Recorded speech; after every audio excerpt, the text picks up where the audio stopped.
Hello guys, कुछ question के बारे में आज डिस्कस करेंगे।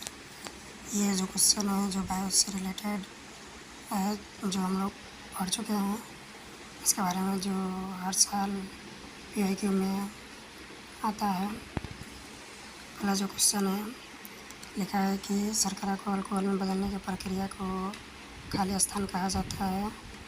जो शर्करा को अल्कोहल में कौन बदलता है? ये किण्वन क्रिया के द्वारा होता है और इसको बदलने का कार्य ईस्ट करता है। जो हमारे पहले क्वेश्चन का जो ऑप्शन नंबर 2 है, किण्वन और ईस्ट, ये होगा। ठीक है, अगला क्वेश्चन है, अगला जो क्वेश्चन है वो है कि जल का परिवहन फ्लोएम के माध्यम से होता है। जल का परिवहन फ्लोएम के माध्यम से नहीं होता है, इसका परिवहन होता है जाइलम से। तो ये रॉन्ग क्वेश्चन हो जाएगा। दूसरा कथन है कि जाइलम जल और खनिजों के परिवहन के लिए उत्तरदायी है। जाइलम जल और खनिजों के लिए के परिवहन के लिए उत्तरदायी है। और दूसरा जो कथन है वो सही हो जाएगा। तीसरा कथन लिखा है कि पौधे में श्वसन पत्तियों में होता है। एक तीसरा ऑप्शन वो भी सही हो जाएगा। चौथा लिखा है प्रकाश संश्लेषण की प्रक्रिया ग्लूकोज और ऑक्सीजन का उत्पादन करती है। प्रकाश संश्लेषण की जो प्रक्रिया होती है ग्लूकोज और ऑक्सीजन का उत्पादन करती है। चौथा कथन भी सही रहे। ऑप्शन में ऊपर देखेंगे, लिखा है कथन 1 और 2 सही है। ये नहीं होगा क्योंकि पहला जो कथन है वो गलत है, तो ये नहीं हो सकता है। अगला लिखा है कि कथन 2, 3 और 4 सही है। ये हो सकता है क्योंकि हम लोग का 2, 3 और 4 ये सही है, इसलिए ऑप्शन नंबर हमारा 2 हो जाएगा। अगला क्वेश्चन है 3 नंबर कि राइबोसोम निम्नलिखित में से किसके लिए कार्यस्थल है? राइबोसोम होता है वो क्या करता है कि कुछ वेसल्स होते हैं, ठीक है, गोलाकार भी होते हैं, जैसे अंडाकार भी होते हैं, ठीक है, उनके क्या होते हैं कुछ डॉट जैसा अलग अलग लगे होते हैं। इस पर ऐसे हरी प्रोटीन का संश्लेषण करने का कार्य करते हैं। ठीक है, इसलिए जो हमारा ऑप्शन होगा वो पहला वाला हो जाएगा। ठीक है, अगला क्वेश्चन 4 नंबर है, निम्नलिखित में से किस जलीय जंतु में गलफड़े नहीं होते हैं?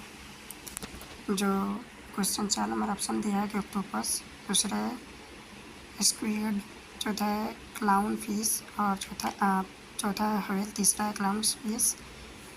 जो इसमें का चौथा ऑप्शन होगा वो करेक्ट आंसर होगा, क्योंकि जो ये व्हेल होती है, व्हेल जो होती है वो फेफड़े से सांस लेती है, फेफड़े से सांस लेती है। इसलिए जो हमारा अगला क्वेश्चन है 5 नंबर, कौन सा जीव त्वचा से सांस लेता है? इसमें करेक्ट आंसर होगा केंचुआ। 5वां क्वेश्चन हो गया। छठा क्वेश्चन है कि पौधे की कोशिका वृद्धि किससे निर्मित होती है? जो पौधे की कोशिका जो वृद्धि होती है वो निर्मित होती है सेलुलोज से। ठीक है, जो सेलुलोज की से नीचे में मेम्ब्रेन लाइक स्ट्रक्चर होता है जिसको मेम्ब्रेन बोलते हैं। ठीक है, उसमें लिपिड और प्रोटीन दोनों मौजूद होते हैं। बाहर की तरफ प्रोटीन होते हैं, अंदर की तरफ लिपिड होते हैं ऐसे। ठीक है, 7वां क्वेश्चन है कि पुष्पीय पौधे में लैंगिक जनन होता है। पुष्पीय पौधे में लैंगिक जनन होता है, फूलों के द्वारा नहीं होता है, सॉरी पत्तियों द्वारा नहीं होता है, फूलों के द्वारा हो जाएगा, तना द्वारा नहीं होता है, और इनमें से कोई तो होगा ही नहीं। करेक्ट आंसर क्या होगा? B number. ठीक है, 8वां क्वेश्चन है कि मानव मादा में जनन तंत्र का भाग नहीं है अंडाशय, गर्भाशय, शुक्रवाहिका, डिंबवाहिनी। इसका करेक्ट आंसर क्या होगा? शुक्रवाहिका।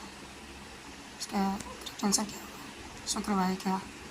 अगला क्वेश्चन है कि फूलों में नर प्रजनन अंग होता है। फूलों में नर प्रजनन अंग होता है कौन? पुंकेसर, मंडप, वर्तिकाग्र, वर्तिका। पुंकेसर, अनुपम, वर्तिकाग्र, वर्तिका। इसका जो करेक्ट आंसर होगा फूल का जो प्रजनन अंग होता है, फूल होता है, इसमें जो होती है ये गर्भाशय, अंडाशय का भाग होता है। ठीक है, उसके बाद ये होते हैं जयांग वाले। ठीक है, यहाँ पे क्या लगे रहते हैं? नर जननांग, जिसको हम लोग इसको हम लोग एंथर बोलते हैं, जिसको परागकोश बोलते हैं। इसमें परागकण मौजूद होते हैं, ठीक है। ये जो होते हैं नर के जनन अंग है और इन्हीं को मिलाकर क्या बोला जाता है, पुंकेसर बोलते हैं। इसलिए इसका पहला आंसर होगा पुंकेसर, ठीक है। जो अंडाशय होते हैं, वर्तिका और वर्तिका जो होते हैं ये ओवरी के पार्ट होते हैं, इसलिए जो हमारा पहला आंसर होगा पहला, ठीक है। लास्ट क्वेश्चन है, निम्नलिखित में से किस जीव में बहुत विखंडन होता है। इसका पहला ऑप्शन दिया है कि अमीबा, दूसरा दिया हाइड्रा, तीसरा दिया मलेरिया परजीवी, चौथा दिया ईस्ट। ये हमारा आंसर का पहला ही करेक्ट आंसर। जो अमीबा में होता है वह विखंडन होता है, और जो विखंडन भी होता है हाइड्रा में जो होता है वो मुकुलन होता है, ठीक है।